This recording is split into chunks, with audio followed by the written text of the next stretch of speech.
The outset of my immigration journey returned back to, to a collapse.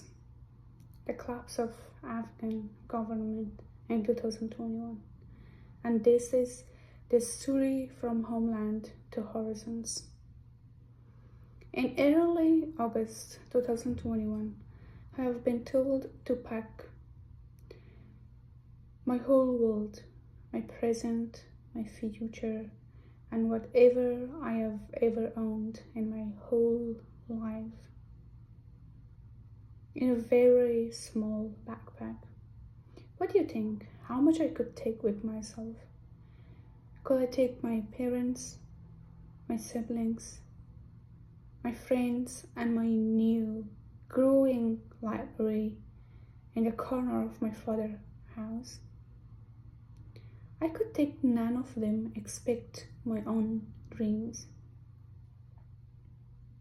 When I was stepping out from my hometown, I came across with the cities and provinces which were alien to what I have known about them. They were all silent as they were in the morning. I had the chance to hug and say goodbye only to my mother and my little brother, who drove 317 miles from Badakhshan to Kabul, and they made it only 2 hours before my flight. I didn't get a chance to say goodbye to my dad and to my other siblings and to hug them for the last time before I left the country. My flight was from Afghanistan to Pakistan, the neighboring country, the closest neighbor country of Afghanistan, which is the safest, closest, but the most expensive exit gates for Afghan refugees.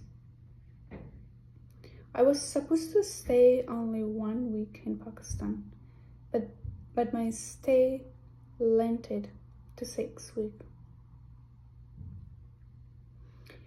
Staying in Pakistan, I didn't consider myself very far from my hometown. Maybe because there is only 30-minute time difference. During this time, my mother attempted multiple times to convince me to return back. However, at the end of each of our conversation, she agreed with me to leave the country for my own safety. It was not an easy decision for my family to make and to give me the permission to leave everything behind and live by my own. It was my first time leaving Afghanistan by my own, alone, and being in a foreign country where everything is totally different from what I used to live in.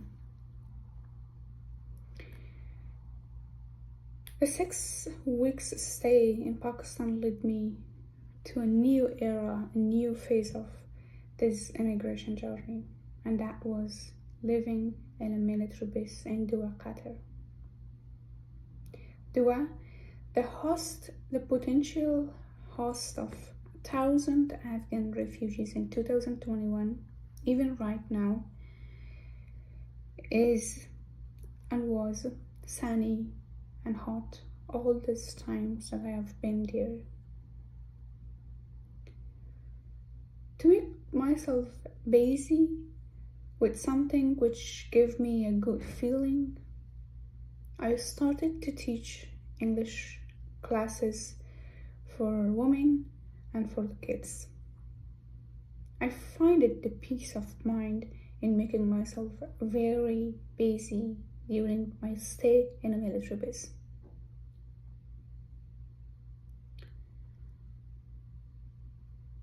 I would say that staying in military base gave me lessons that I will carry all my life. My fellow Afghan evacuees had to stand in the long lines for hours in order to take their food. They have to manage how to use a shared bathroom, a shared bedroom. I would say personal privacy were taken away. Staying 2 months in a military base and being transferred to another military base is another story. I was transferred as an evacuee to New Jersey furthest military base, and this was not the end of the history.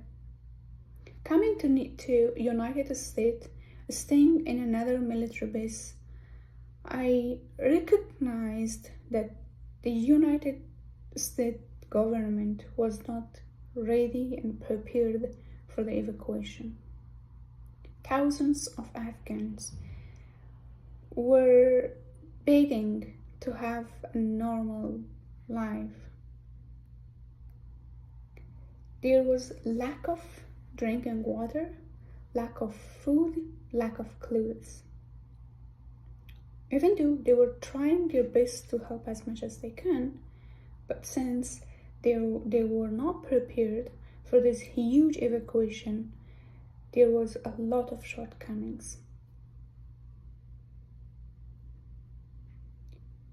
Living in military base gave me lessons that I have to be awake, cautious, and prepared, even if I am in my bed.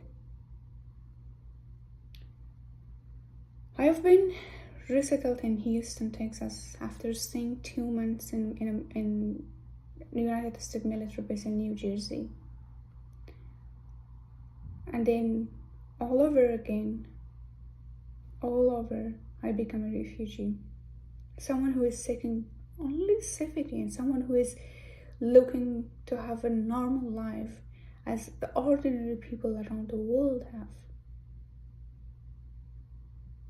To make a new home, to seek the new opportunities, and to have peace, to have the right to speak, to have the right to go to school, to have the right to choose what to wear, to have the right to choose whom to marry. And this is a story from homeland to horizons. Thank you.